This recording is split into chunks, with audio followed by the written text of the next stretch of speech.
This is the Geeko Media review of the CECT P168, or more commonly known as one of the iPhone clones. There's a series of these out, not particularly made by this company, that people are referring to as iPhone clones. This is probably one of the closest ones you can find. Here you can see the back of the phone. The phone is Bluetooth enabled. The camera is 2 megapixels, and it has six speakers on the outside for playing of audio and video files, just generally. On other models, you'd see sometimes there's an Apple logo back here that's kind of ripped off, but mine doesn't have that. I chose not to just because I prefer not to have a phone that people think is an iPhone ripoff, even though it probably is.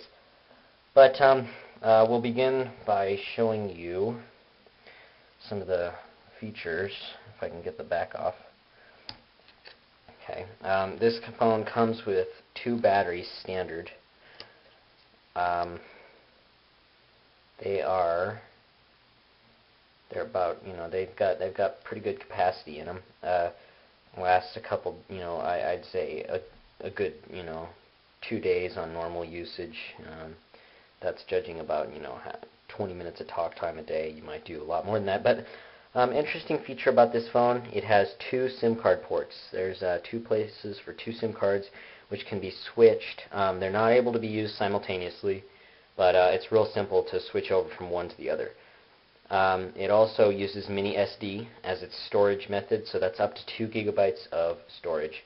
The phone itself, when you buy it, comes with a 256 megabyte card. Okay, let's start by powering it on. I put just a kind of a generic SIM card in here. I'm just going to power that on. And you'll see it actually says iPhone on it. And in 1 second here, it's going to make a noise.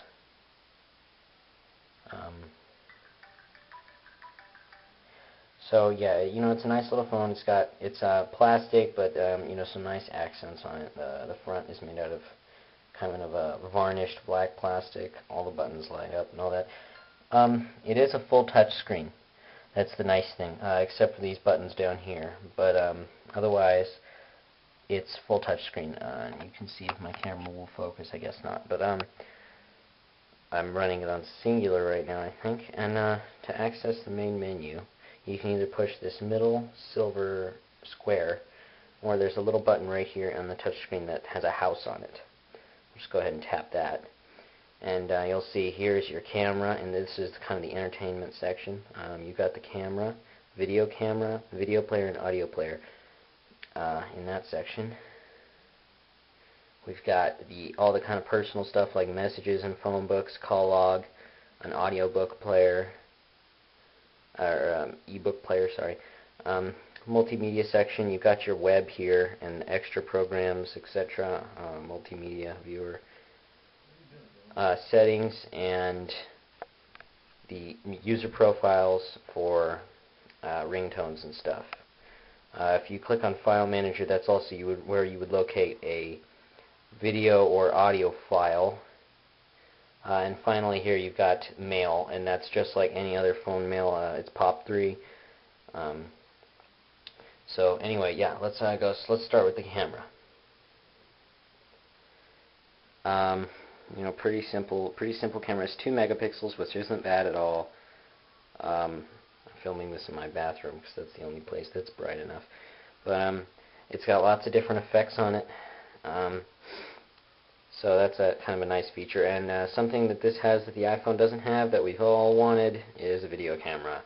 It's not that great. It's probably certainly not 2 megapixels of recording, but it's a video camera nonetheless. And about the video player and the audio player are okay, but I could expect better video quality, judging that this thing runs at about 20 frames per second. It might be more than that, but it certainly has its issues with video playing.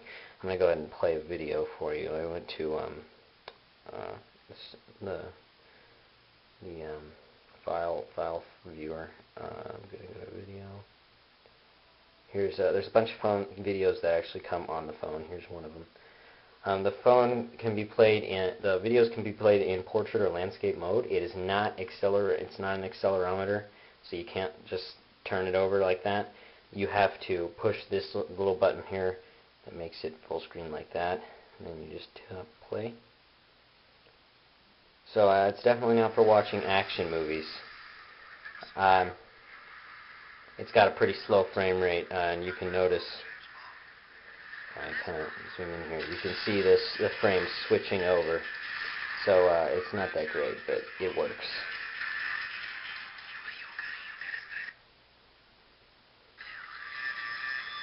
But, so it's a nice feature, but they could do some serious improving on it.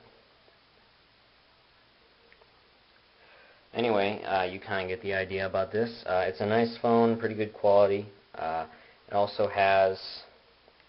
Oh, yeah, something else I'd like to mention is the text input method. There's a stylus located right in here that I just took out that you can use. It's probably the best way to input text. But here is how you would per se write something. I'm going to click on the little message button on SMS.